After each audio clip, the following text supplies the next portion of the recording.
lá no jumentinho estava dando fora à disposição, mas ele estava amarrado. Tanta gente está disposto, está disponível, mas ainda tem coisas que o prendem. E para servir a Jesus precisa ser solto, precisa ser liberto. A vaidade pode nos prender, o apego às coisas materiais pode nos prender, a vaidade intelectual, o orgulho, a tradição, são coisas que podem nos prender e nos impedir de sermos usados por Jesus como aquele jumentinho. Aquele jumentinho precisou ser solto para ser usado por Jesus. Outra característica desse jumentinho que me intriga, que me desafia sempre, é que diz que ele nunca tinha sido montado.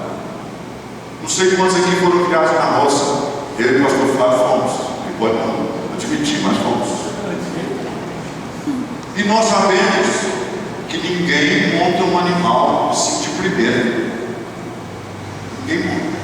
Isso traz duas lições. A primeira, que se ninguém montou nele ainda, é que ele está oferecendo e guardando o melhor para Jesus. Para servir a Jesus, é para ele sempre a primazia, é sempre o melhor. Jesus não precisa do resto nem da sobra. Mas de vez em quando, para nós oferecermos o melhor a Jesus, nós precisamos de um milagre para nos domar, para nos deixar ser montados pela vontade dele. Este jumentinho, apesar de nunca ter sido montado, num milagre, ele foi montado pela primeira vez. Para ser usado por Jesus, quem sabe nós estamos usando um milagre para sermos domados, aceitar cabresto, aceitar direção. Para ser usado por Jesus, nós temos que ter a consciência de que o Senhor precisa de nós. Jesus mandou dizer: olha, fala para os donos que eu preciso do jumentinho. Deus precisa de nós? Nossa boa teologia diz que não.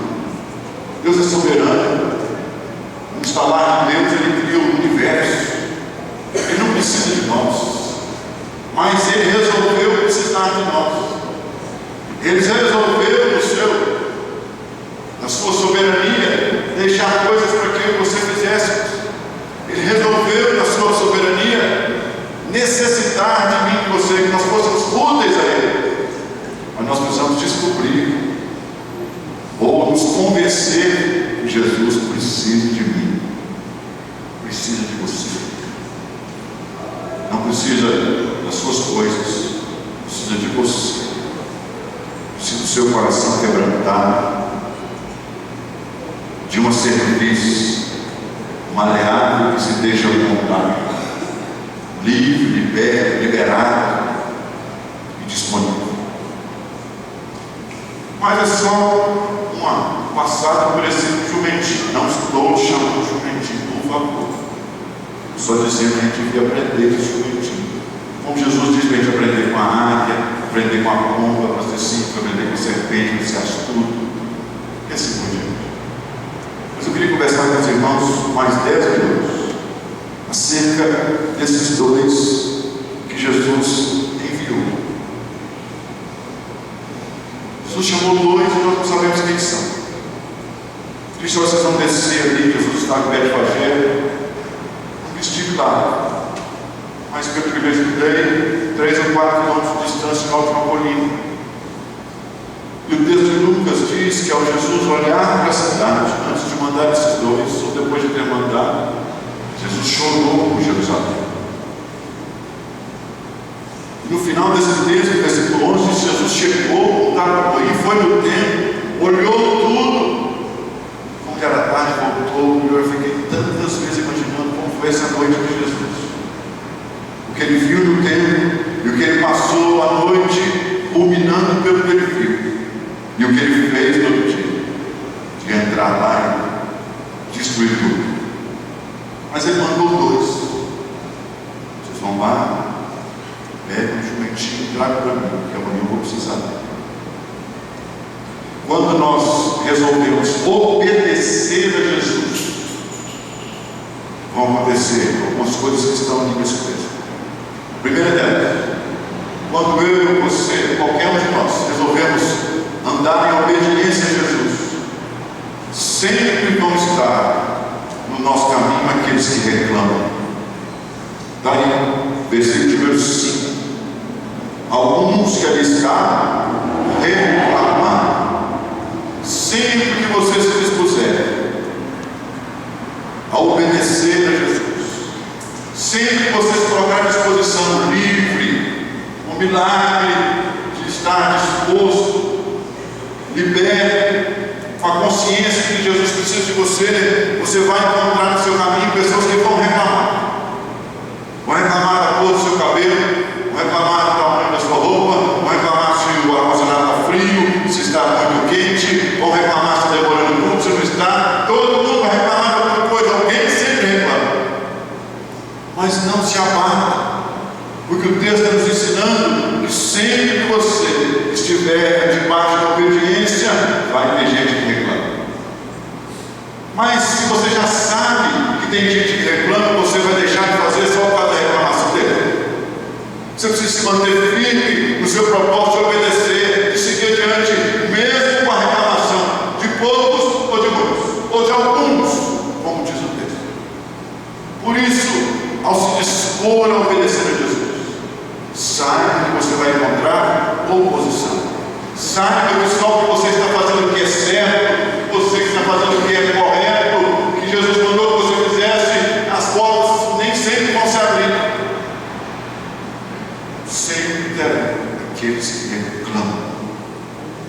E elas não podem te impedir, como não impediram esses dois de seguir adiante. Segundo lugar, sempre que você se dispuser a obedecer a Jesus, vai haver a necessidade de você conhecer as instruções de Jesus. Isso aí no versículo número 6, que eles foram, não se importaram com a reclamação, quando eles chegaram e soltaram o burrinho, mas eles tinham na ponta da língua toda a instrução. Jesus foi muito claro em tudo que eles deviam fazer. Vocês vão chegar, vão dizer que o mestre precisa morrer, ele vai ser usado, o jumentinho, e logo ele vai ser devolvido. Quem se dispõe a obedecer a Jesus precisa conhecer, na plenitude ou no máximo possível da sua capacidade, as instruções de Jesus para a tarefa que você se dispuser a cumprir. E nós temos sido tão relapsos, tão pouco dedicados em conhecer as instruções de Jesus. Nós assim achamos que sabemos todas, que por estarmos sentados há tantos anos numa igreja de tão boa doutrina, conhecemos tão bem as instruções e nem sempre as sabemos assim tão bem. E por não as saber tão bem, nós deixamos de fazer algumas coisas que estão ali no receituário, e aí não dá certo, e aí não funciona direito.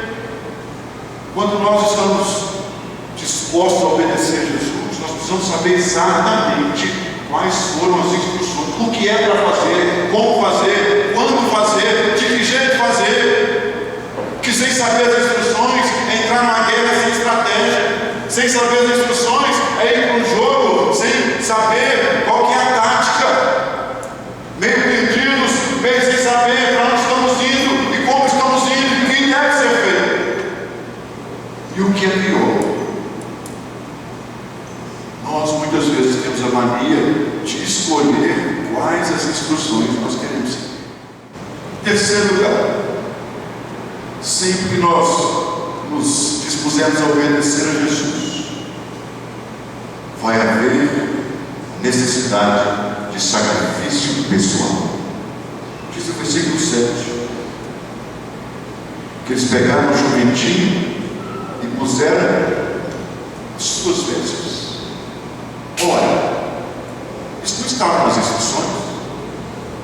Isso foi um gesto de amor. Isso foi um gesto de cuidar dos discípulos para com Jesus. Jesus não pode montar pelo. Então os dois discípulos, talvez quebrantados, movidos por esse afeto, por esse amor terno, tiraram os seus mantos e colocaram sobre o burrinho. Eles estavam abrindo mão de algo deles, além do que Jesus havia pedido, além do que continha nas instruções, para agradar o Mestre. Seguir a Jesus, obedecer a Jesus, sempre incorrer em sacrifício pessoal, sacrifício do nosso tempo, sacrifício das nossas paixões, sacrifício do nosso dinheiro, muitas vezes, sacrifício das nossas ideias, mas afinal de contas, esse não é o Evangelho. Negar a si mesmo e tomar a sua cruz. E nos tempos hedonistas de hoje, se tem algo que nos impede de servir a Jesus, é justamente a nossa não vontade ou não disposição de nos sacrificar pessoalmente, sacrificar o nosso tempo de descanso, sacrificar, você não deve descansar, sacrificar coisas que não são caras. Nós nos dispusemos a obedecer a Jesus. Vai haver os que reclamam, vai haver necessidade de conhecer as instruções, vai haver necessidade sempre de sacrifício pessoal, mas também sempre vai haver aqueles que nos ajudam. Diz o texto que muitos estendiam as suas vestes, muitos também estavam dispostos ao sacrifício pessoal. Muitos que não tinham recebido a instrução, muitos que não tinham participado da reunião lá em Betfagé, muitos que não tinham sido comissionados, agora estavam participando da obediência. Eles estavam retirando as suas vestes e colocando sobre o caminho. Esse era o ritual de entronização. O povo de Israel conhecia muito bem. O rei Jeú, lá em Crônicas 21, se não me engano, foi entronizado assim. O povo estendia suas vestes. Ao entrar em Jerusalém assim, Jesus estava afirmando a sua condição messiânica como rei de Israel. O povo sabia e cantava: bem-vindo que vem.